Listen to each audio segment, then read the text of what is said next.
ये करवाएंगे डिसोसिएशन पे न्यूमेरिकल। इस पे डिसोसिएशन पे न्यूमेरिकल मैंने आपको बताया था कि जो ये एसिटिक एसिड है, एसिटिक एसिड का डिसोसिएशन का केस भी है और एसोसिएशन का केस भी है। मैंने ये भी बताया था ये डिसोसिएट किस में होता है, पानी में। डिसोसिएशन किस में होता है, पानी में। और एसोसिएट किस में होगा, non polar solvent like benzene. इससे पहले एक न्यूमेरिकल में मैंने एसिटिक एसिड का एसोसिएशन का केस बनाया था, और एसोसिएशन के केस में क्या बनता है, डाइमर बनता है। एसोसिएशन के केस में क्या बनता है, डाइमर बनता है।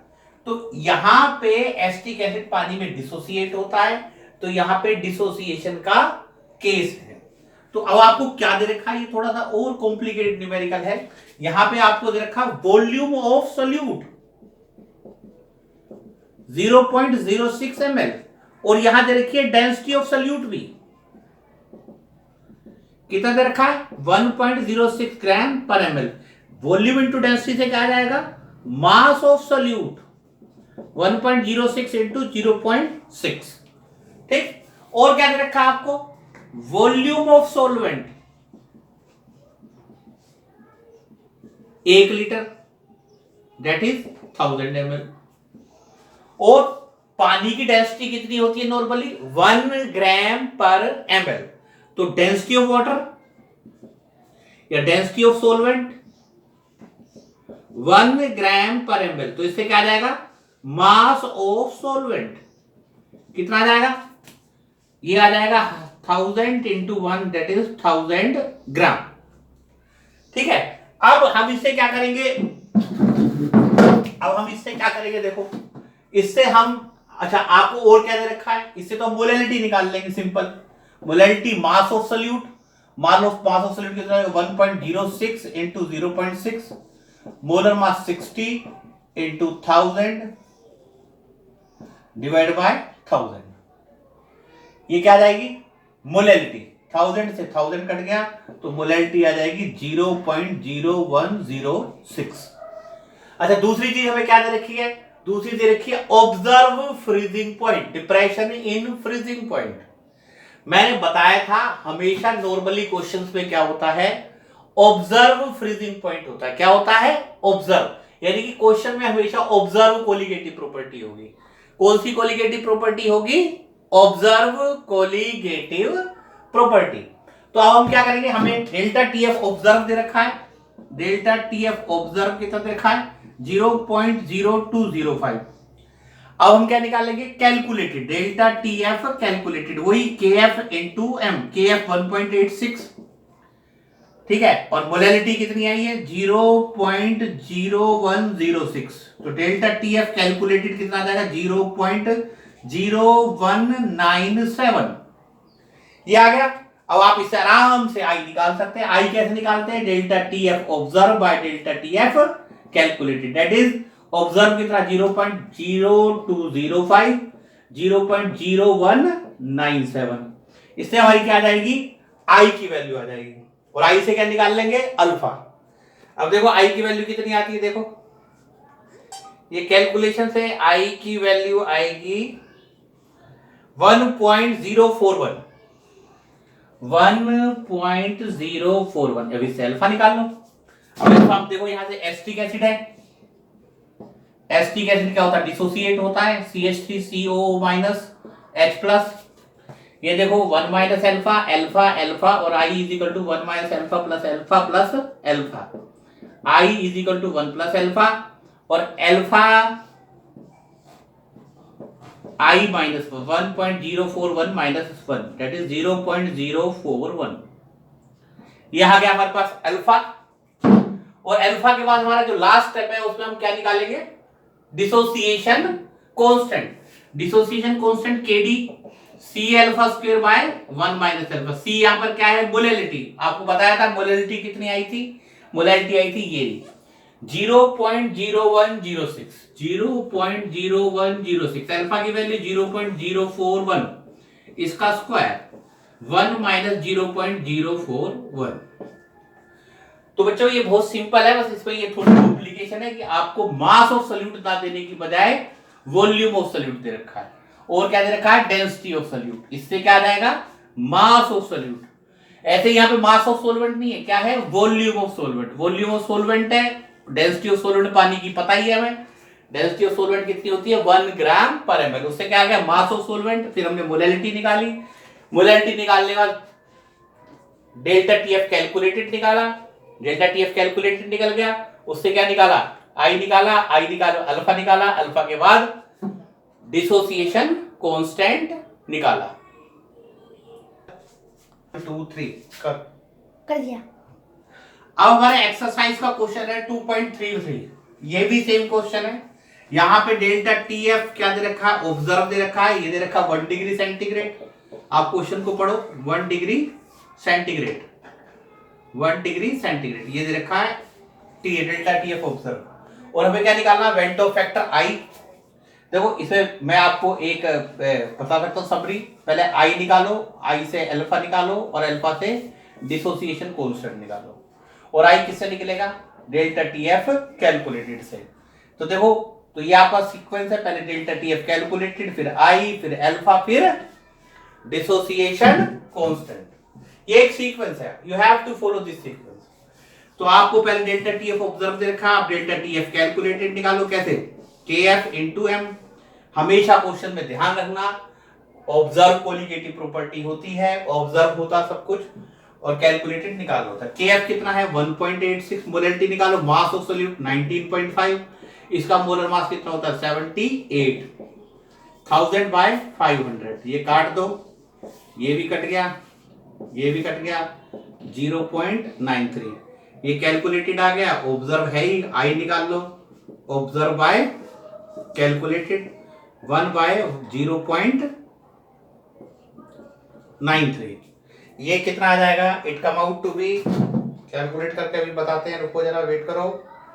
ये आ गया 1.07, कितना आ गया 1.07। अब इससे हम क्या निकाल लेंगे, हमारे स्टेप्स होते हैं, अल्फा निकाल लो, हमें पता है ये FCH2COOH है, ये क्या होगा डिसोसिएट होगा FCH2CO minus H plus 1 minus alpha, alpha alpha I is equal to 1 minus alpha plus alpha plus alpha, I is equal to 1 plus alpha, alpha is equal to I minus 1.07 minus 0.07। उसके बाद हम क्या निकालेंगे, dissociation constant KD, KD के लिए वही C alpha square by 1 minus alpha. Molality आप निकाल सकते हैं यहाँ पे, FCH2COH की मास, मोलर मास 1500, कितना आएगा 0.5, मोलैलिटी हमारे पास 0.5 है, अल्फा कितना है 0.07, उसका भी स्क्वायर 1 माइनस 0.07। तो आपने देखा ऑब्जर्व दे रखा था, कैलकुलेट निकाला, उससे आई निकाला, कैलकुलेटेड निकाला, आई निकाला, अल्फा निकाला, डिसोसिएशन कांस्टेंट निकाला। अगला क्वेश्चन है, अगले क्वेश्चन में क्या है, आपको ये दे रखा है डिसोसिएशन कांस्टेंट, उससे अल्फा निकालोगे, अल्फा से आई निकालोगे और आई से क्या निकालोगे, ऑब्जर्व कोलिगेटिव प्रॉपर्टी। ठीक है, तुम चाहिए कर दिया।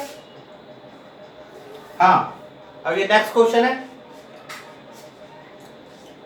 इस क्वेश्चन में आपको डिसोसिएशन कांस्टेंट दे रखा है KD, KD कितना दे रखा है 1.4 इंटू 10⁻³ KD से आप अल्फा निकालो, अल्फा से निकालो I और I से क्या निकालोगे, delta TF observe. Simple question है।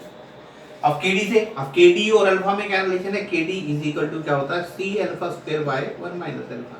कहीं कहीं ये KA दे देते हैं, कई बार बुक में KD स्पेसिफाइड कर रहा है, KD for dissociation constant, KD for dissociation constant.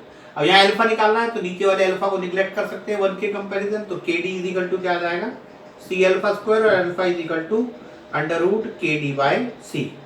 C क्या है यहाँ पर मोलैलिटी, आप पहले यहाँ मोलैलिटी निकाल लीजिए। मोलैलिटी कैसे निकालेंगे, मास, मोलर मास 1250, ये मोलैलिटी आ जाएगी 40/122.5, it come out to nearly 0.326। और यहाँ से क्या निकाल लेंगे, हम अल्फा निकाल लेंगे। अल्फा कैसे निकालेंगे, alpha is equal to √KD 1.4 into 10⁻³ divide by 0.326। इसको सोल्व करेंगे तो क्या जाएगा हमारे पास, अल्फा इसको सोल्व करेंगे तो अल्फा आ जाएगा आपका, the alpha come out to B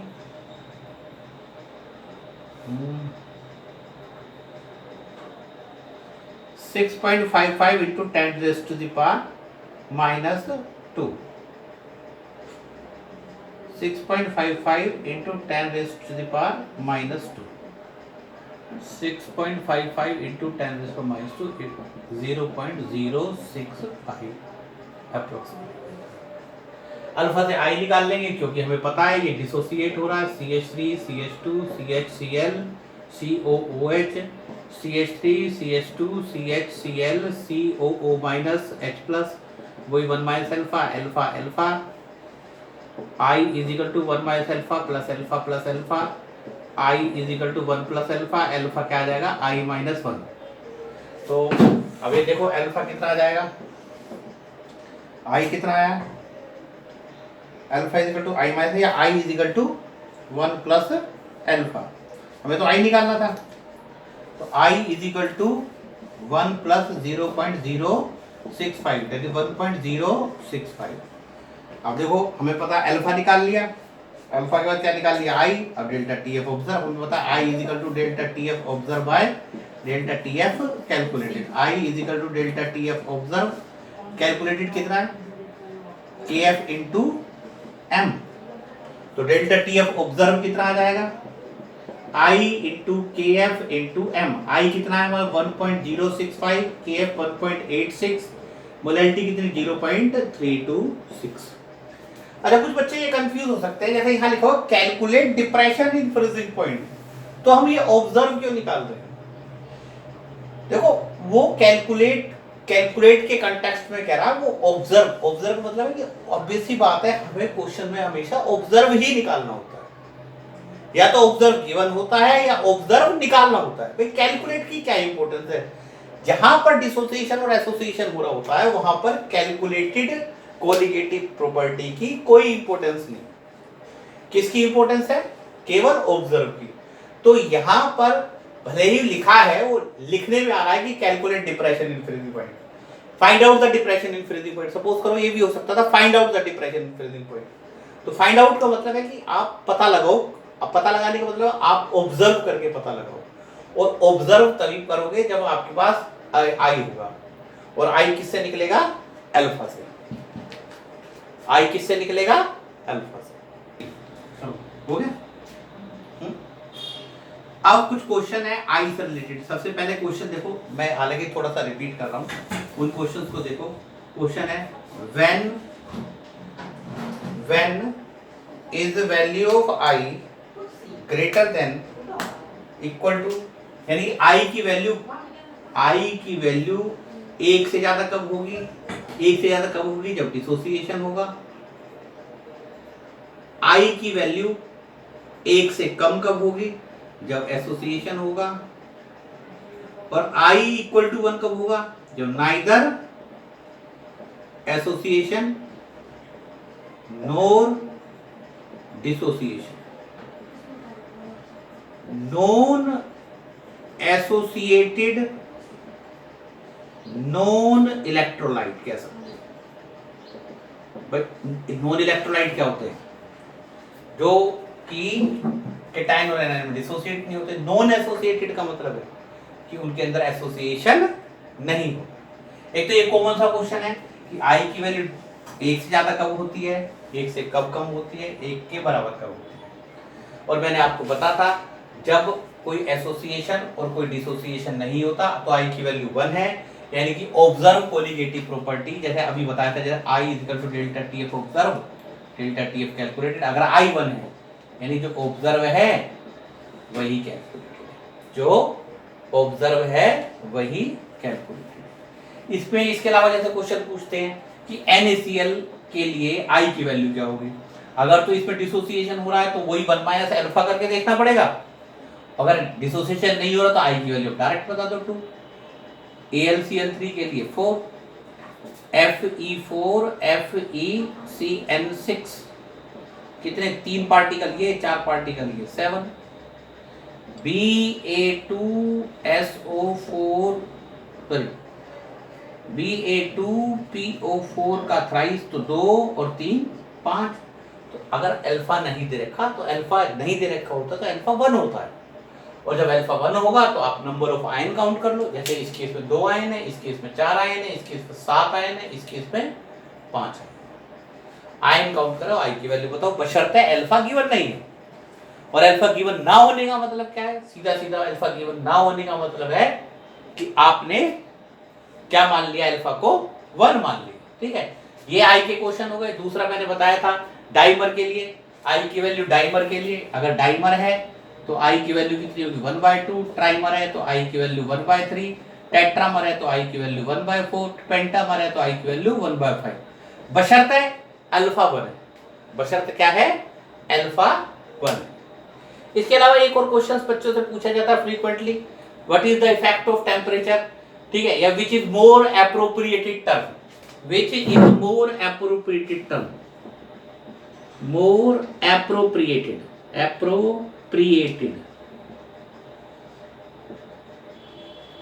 molality और मोलैरिटी। मोलैलिटी और मोलैरिटी में कौन सी अप्रोप्रिएटेड है, यानी बढ़िया कौन सी है, बेटर कौन सी है? तो आंसर है इसका मोलैलिटी, क्योंकि ये किस पे डिपेंड करती है? मास पर, और मास टेम्परेचर के साथ चेंज नहीं होता, यानी मोलैलिटी टेम्परेचर के साथ बदलेगी नहीं, और molality depend upon volume. Molarity किस पे डिपेंड करती है? मोलैरिटी किस पे डिपेंड करती है? वॉल्यूम पे। तो टेम्परेचर बदलेगा तो वॉल्यूम बदलेगा, और वॉल्यूम बदलेगा तो मोलैरिटी भी change. Molality is independent on temperature, molarity depend upon temperature. तो एप्रोप्रिएट कौन सी हुई? Molality. Rest of the NCERT question आप मेरे नोट्स को कंसल्ट कीजिए, और नोट्स को कंसल्ट करने के बाद मेरे आप इस तरीके से बढ़िया तरीके से आप मेरी वीडियो को पूरी तरीके से लिंक करिए। 7 वीडियो हैं, 8 वीडियो है सॉल्यूशन चैप्टर की, प्रॉपर तरीके से आप चैप्टर को खत्म कीजिए। Thank you, all the best.